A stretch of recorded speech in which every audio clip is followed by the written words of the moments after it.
সেই বাড়ি থেকে চলে এসেছি। আপনাদেরকে ধন্যবাদ জানাচ্ছি যে একেবারে অসময়ে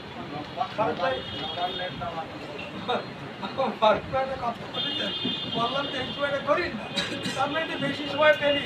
আমরা আবার ঘরের লোক খুব বেশি বয়স হয়ে গেছে তো ভাই আসি ঘর আনতে, আজকে তার ঘর খাওয়ার সময় নেই। তো আপনাদেরকে ধন্যবাদ দিই। আমরা নিরাপদ সড়ক চাইয়ের লোক, কারো অন্য একটা সংগঠন সাংবাদিক আছেন সেটা তো আসেনি, কিন্তু এখন যেহেতু নিরাপদ সড়ক চাই এই ব্যানার বন্ধন করছে সাতক্ষীরা পৌরসভা, যে রাস্তাগুলো সবচেয়ে বেহাল দশা বোধ হয় সাতক্ষীরা পৌরসভা, বাংলাদেশের আর কোনো পৌরসভা এরকম আছে কিনা জানি না। দিন রাত 12 বছর কাটছে করতেছে, এমনকি আমি রসিকতা করি বলি অনেক মহিলাদের বাচ্চা ডেলিভারি হয়ে যাচ্ছে রাস্তা ভ্যানের মধ্যে। আমি আপনাদেরকে এর চেয়ে আর বেশি কিছু বলবো না।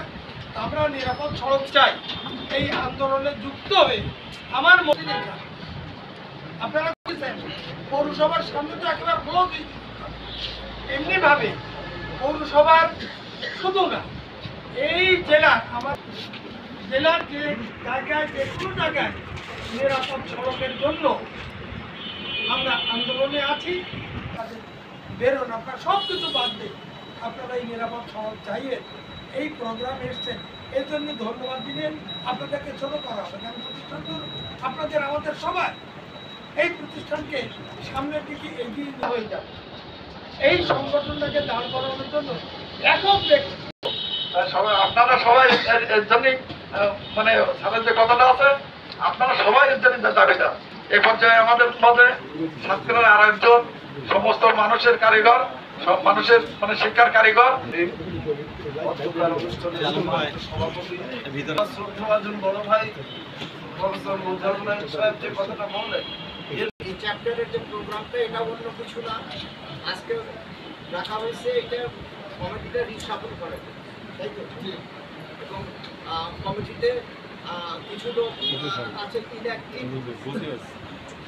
তাদেরকে নিরাপদ সড়কে যারা থাকতে চান তাদের আপনারা আমাদের যাওয়ার সময় নিরাপদ সড়কের ফর্ম আছে, এই ফর্মটা আপনারা সবাই নিয়ে যাবেন, নিয়ে ফর্মটা পূরণ করে দিয়ে দেবেন। এক সপ্তাহের ভিতরে ফর্মটা পূরণ করে দিয়ে দেবেন। দেওয়ার পর আমি এই ফর্মটা নিয়ে আমি সরাসরি কেন্দ্রে যেয়ে আমি এটাকে আপনার যেভাবে যে পাস করে নিয়ে আসা যান আমি সেভাবে পাস করে নিয়ে আসবো। সকলকে অন্তরস্থল থেকে ধন্যবাদ জানাচ্ছি এবং সাথে সাথে আমাদের আজকের এই দ্বিতীয় পর্বের যে অনুষ্ঠান চালু করার জন্য আমি আমাদের সাথে আছে আমাদের এই সাধারণ সম্পাদক দৌলতুজ্জামান লিটু ভাই সহ